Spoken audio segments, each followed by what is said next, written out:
penguin who wanted to fly. In the vast icy realm of Antarctica lived a small penguin named Pip. Pip was unlike the other penguins in his colony. While they were content with their lives of swimming, fishing, and huddling together for warmth, Pip harbored a secret, burning desire. He wanted to fly. He would spend hours watching the graceful seagulls soar through the crisp, clear air, their wings catching the sunlight as they danced above the icy cliffs. He'd gaze at them with a mixture of awe and longing, imagining what it would be like to feel the wind beneath his own. Well, what he wished were wings. Pip's fellow penguins couldn't understand his fascination. "Why would you want to fly?" they'd ask. "We're penguins. We swim. We're excellent swimmers." But flying is so beautiful," Pip would try to explain, his small heart aching with unfulfilled dreams. "Imagine seeing the world from up high like the seagulls do." His friends would simply shrug and waddle away, leaving Pip alone with his impossible dream. But Pip was not one to give up easily. He was determined to find a way to fly, no matter how many obstacles stood in his way. His first attempt involved a pile of large, flat leaves. He gathered the sturdiest ones he could find, arranging them carefully on his back and sides, hoping they would act as wings. He climbed to the top of the highest ice mound he could find, took a deep breath, and leaped. The result was, predictably, disastrous. The leaves flapped uselessly in the wind, offering no lift whatsoever. He emerged, covered in white powder and slightly bruised, but his spirit remained undeterred. "It just needs more lift," he declared, shaking off the snow. His next idea involved balloons. He'd seen some discarded, brightly colored balloons that had drifted from a research station, and he was convinced they held the key to his aerial aspirations. He managed to borrow a few, with some difficulty as they kept floating away, and tied them to his back with strands of seaweed. This time, he didn't jump from a high place. He simply ran as fast as his little legs could carry him, flapping his flippers with all his might. The balloons bobbed and bounced behind him, lifting him slightly off the ground for a few glorious seconds, before the seaweed string snapped, sending the balloons soaring into the sky and Pip crashing back down to Earth. Maybe balloons aren't the answer either, he conceded, slightly more subdued but still not defeated. His most ambitious attempt involved a fish catapult. He'd observed the researchers at the station using a catapult to launch supplies, and he reasoned that if it could launch boxes, it could surely launch a penguin. He spent days constructing a miniature version of the catapult using driftwood and stretchy kelp, his flippers aching from the unaccustomed work. He even convinced a slightly bewildered and very nervous fish to help him, using it as the projectile. After much trial and error and several near misses, he finally managed to launch himself into the air.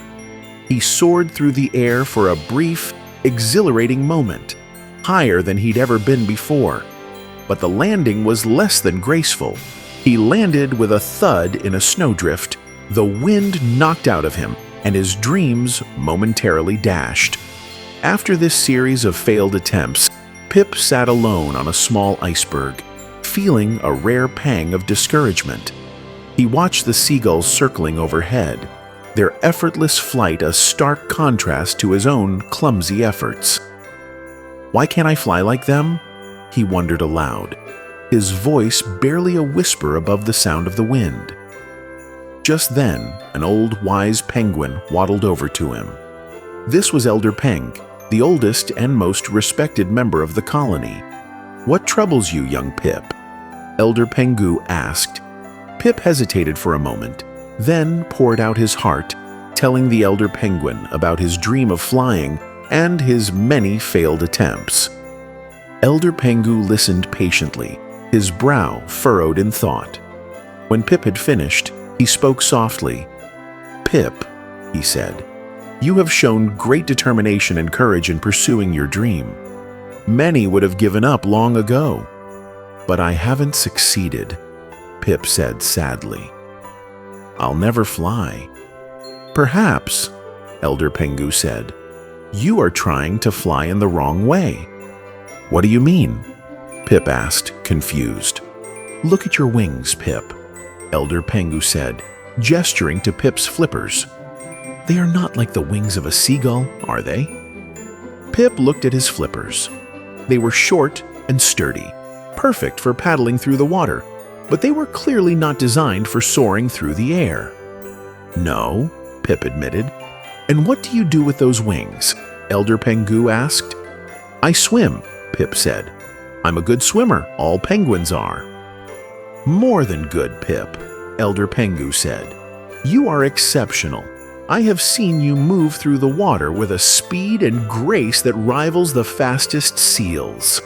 You fly underwater, Pip. You soar through the ocean depths with a beauty and agility that the seagulls can only dream of." Pip was silent for a moment, considering Elder Pengu's words.